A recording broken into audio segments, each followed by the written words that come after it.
We have a log that's maxing out the diameter of my lumber mill, and I'm having some issues. So we're gonna see how we handle that and get this thing slabbed out.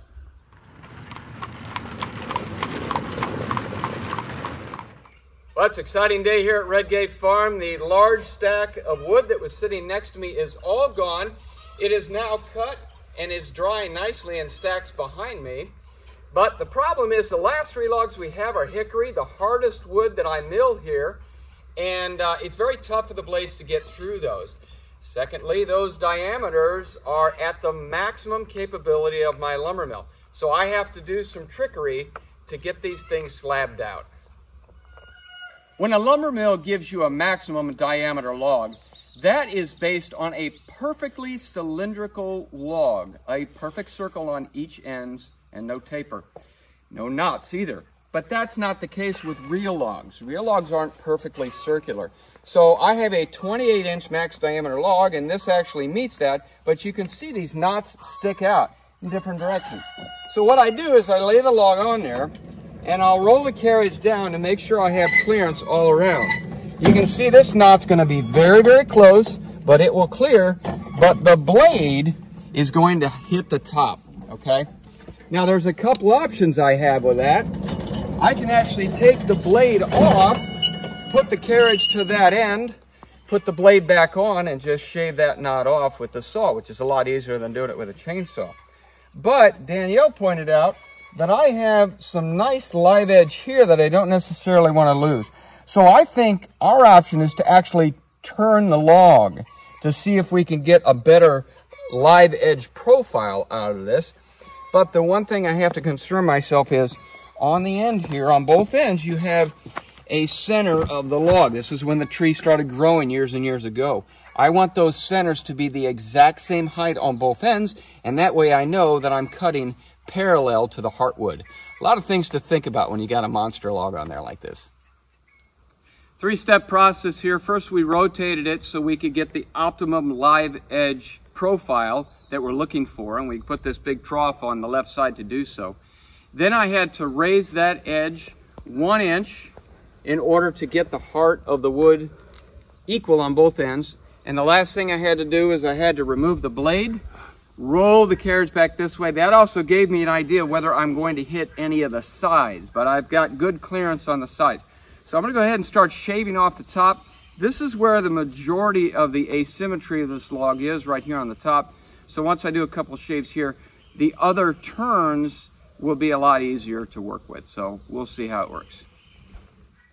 Okay, everything's set, ready to go, but I guess I took too long because now I have to decat the lumber mill. All right, guys, you need to get down.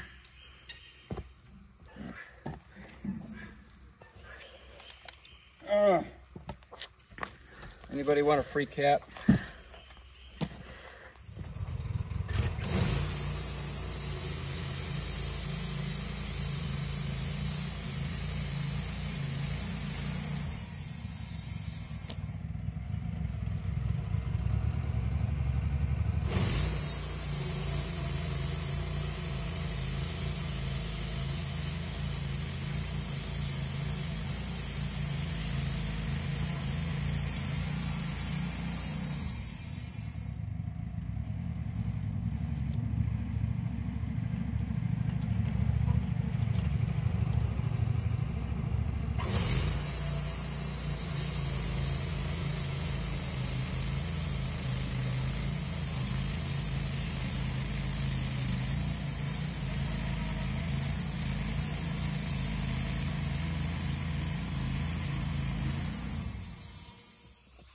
As we cut down the log, we'll get different profiles of slabs. Usually the first couple of cuts may be trash, maybe not. This one kind of looks good on this side, but you really can't do much with the back side. So that's going to be firewood. This one, on the other hand, I threw it on the ground, so it's kind of wet. These spots are actually water from the rain. But it's got 2 good sides. I'll have to trim off some of that live edge and maybe cut this end off, and we could get a shelf or something out of that. This piece here is, we're starting to see a good consistent profile, but because of the taper of the log, I still lose a lot on that bottom side But I've got a good probably 6 feet here of nice live edge slab, coffee table or something like that. If you see now behind me, we're beginning to get down past that big taper. We're going to widen up here. We're going to widen up to about 24 inches, and then we're going to hit that cut. So now these slabs are going to be much more consistent in width, and those are really your prime pieces of slab. And once again, I can't get rid of these. I don't know what to do with them. So if you got an idea how to deal with these while you're slabbing wood, let me know. In the end, I have 9 2-inch slabs out of that log. And on top, I put a big oak beam.